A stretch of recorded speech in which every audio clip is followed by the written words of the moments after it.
Hi friends, क्या आपके शरीर की मांसपेशियां कमजोर हो रही हैं या उनमें पतलापन आ रहा है, मसल्स की वेस्टिंग हो रही है, या जब भी आप जमीन पे चलते हैं तो आपको पता नहीं चलता है, या पैरों की कमजोरी की वजह से आपकी चप्पल निकल जाती है पैरों से और आपको एहसास तक नहीं होता है, या हाथ पैरों में कांटे जैसे चुभते हैं, आपके पैरों के तलवे में और हाथों में बहुत ज़्यादा आपको जलन होती है और पसीना बहुत ज़्यादा आता है, कभी कभी डिसबैलेंस की दिक्कत आपको रहती है, तो किन खाद्य पदार्थों का सेवन आपको ज़रूर करना चाहिए और किस तरह की सिकाई आपको करना चाहिए और किन किन सावधानियों को आपको बरतना चाहिए ताकि भविष्य में आपको किसी का भी सहारा न लेना पड़े।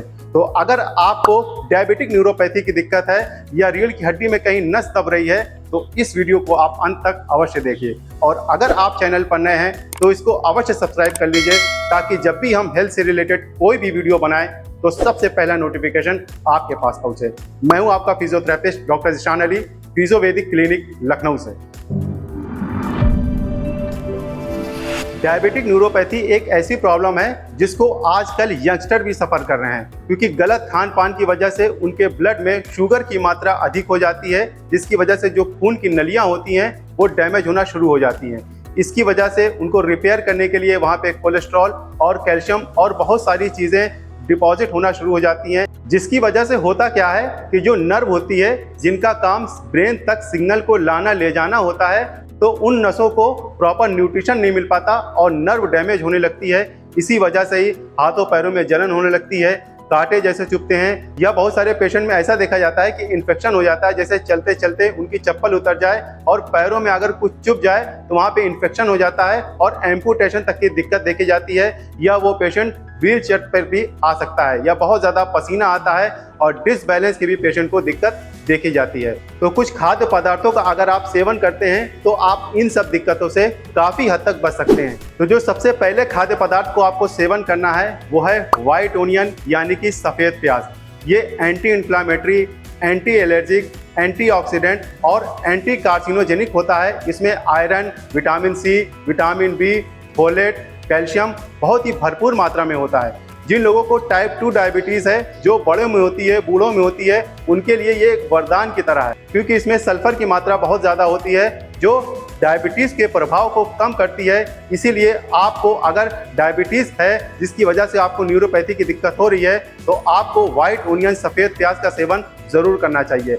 अगर आपकी पाचन क्रिया बहुत ज़्यादा कमज़ोर है तो ये एक प्रोबायोटिक की तरह काम करती है, क्योंकि इसमें फाइबर बहुत ही अच्छी मात्रा में पाया जाता है। ये आपको गट को, आपके पाचन शक्ति को मजबूत करता है। और अगर आपकी हड्डियां कमज़ोर हो रही हैं तो इसका सेवन करिए, क्योंकि इसमें आयरन, कैल्शियम, विटामिन सी बहुत ही अच्छी मात्रा में होता है। अगर आप इसका सेवन करते हैं तो आपकी हड्डियां तो मजबूत होंगी, इसके साथ साथ में इसमें दर्द में भी कमी आएगी। जो आपके मनकों में सूजन है, जो हड्डियों में सूजन है, ये उसको भी कम करेगी। अगर आपकी इम्यूनिटी कमज़ोर है तो इसमें सेलेनियम पाया जाता है जो आपकी रोग प्रतिरोधक क्षमता को भी बढ़ाता है। इसीलिए आपको सफ़ेद प्याज का सेवन ज़रूर करना चाहिए। ये आपके लिए एक वरदान की तरह है। अगर आपको पेरिफेरल न्यूरोपैथी की दिक्कत है तो आप इसका सेवन ज़रूर करिए। दूसरे खाद्य पदार्थ को जो आपको सेवन करना है वो है विटामिन बी रिच फूड, जैसे दूध हो गया, पनीर हो गया, दही हो गया और चने हो गए और शिमला मिर्चा हो गया। अगर आप नॉन वेजिटेरियन हैं तो चिकन हो गया, फिश हो गया, क्योंकि इसमें विटामिन B1,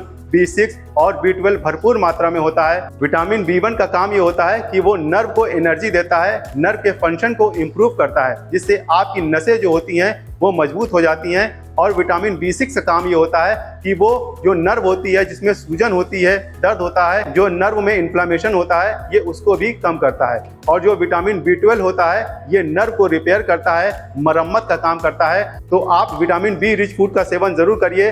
खास तौर से आप दही दिन भर में 1 कटोरी जरूर करिए। तीसरा है मैग्नीशियम रिच फूड। जी हाँ, मैग्नीशियम एक ऐसा मिनरल है जो कॉन्ट्रैक्शन में और रिलैक्सेशन में हेल्प करता है। और मैग्नीशियम का काम ये होता है कि वो मसल्स को इम्प्रूव करता है, मसल्स को ताकत देता है और नसों को ताकत देता है, नसों को हेल्दी बनाए रखता है। अगर आपके शरीर में मैग्नीशियम की कमी हो जाए तो इससे झुंझुनाहट हो सकती है, शून्यपन हो सकता है, मांसपेशियों में कमजोरी आ सकती है। इसके लिए सबसे अच्छा रिच फूड ये है मैग्नीशियम का कि आप ज्वार की बनी रोटी का सेवन हफ्ते में कम से कम 1 से 2 बार जरूर करिए।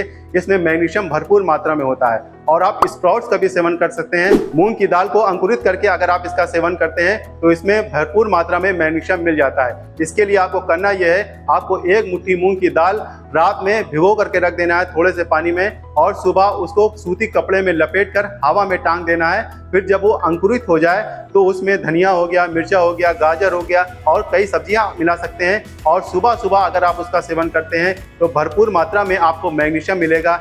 इससे आपकी नसें मजबूत होंगी और आपकी मसल्स भी स्ट्रांग हो जाए। चौथा है कैल्शियम रिच फूड। जी हाँ, ग्रीन लीफी वेजिटेबल में कैल्शियम भरपूर मात्रा में होता है।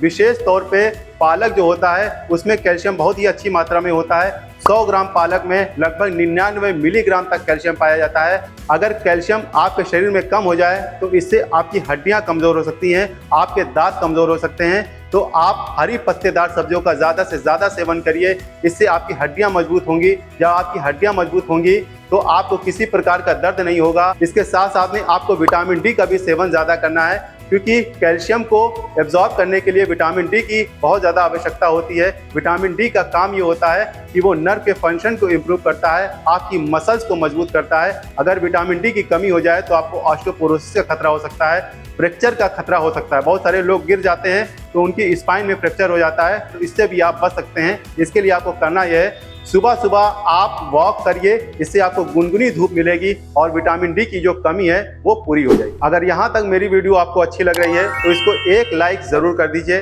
और अगर आपके कुछ सवाल हैं तो आप व्हाट्सएप करके भी आप पूछ सकते हैं।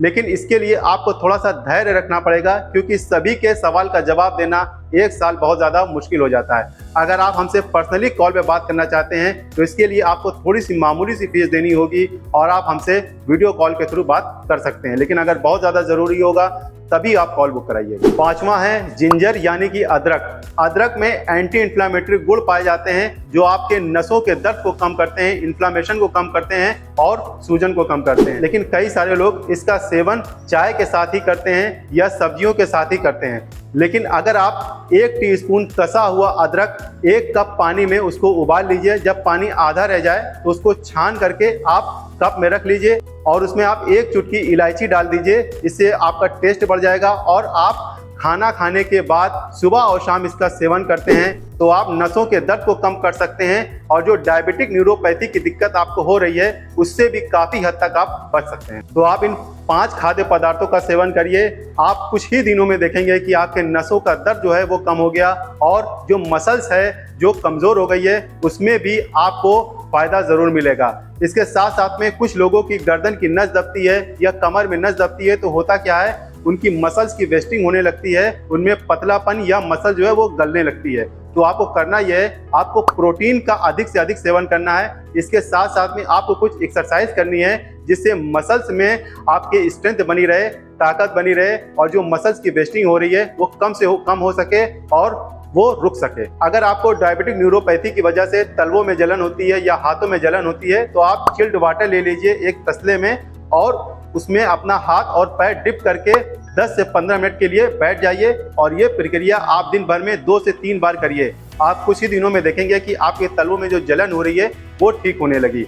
और आपको करना यह है कि अगर आपके डायबिटिक न्यूरोपैथी की दिक्कत है तो आप नंगे पैर आपको बिल्कुल भी नहीं चलना है, या अगर आप चल रहे हैं तो वहाँ पे साफ सफाई का ज़रूर ख्याल रखिए, क्योंकि अगर जरा सी भी चीज़ आपके पैरों में धंस गई तो इससे इन्फेक्शन का खतरा हो सकता है। और बहुत सारे पेशेंट में हमने ये भी देखा है तो एम्पुटेशन तक की नौबत आ गई है। और प्रॉपर वे में सॉक्स पहनिए, शूज़ पहनिए जब भी आप बाहर निकलें। तो ये थे कुछ खाद्य पदार्थ जिनका आपको सेवन रेगुलर करना है। अगर आपके मन में कोई शंका है या कोई बात आपको समझ में नहीं आई हो या वीडियो में कोई पार्ट अच्छा लगा हो तो आप कमेंट करके भी बता सकते हैं। अगर आप अपनी नसों को और मसल्स को मजबूत करना चाहते हैं ताकि आपको चलने में डिसबैलेंस की दिक्कत ना हो, तो इसके लिए आपको कुछ एक्सरसाइज करना बहुत ही ज़्यादा ज़रूरी है। तो आप ये वाली वीडियो जाकर देखिए और सीखिए और रेगुलर इसको फॉलो करिए, आपको आराम ज़रूर मिलेगा। Thank you very much.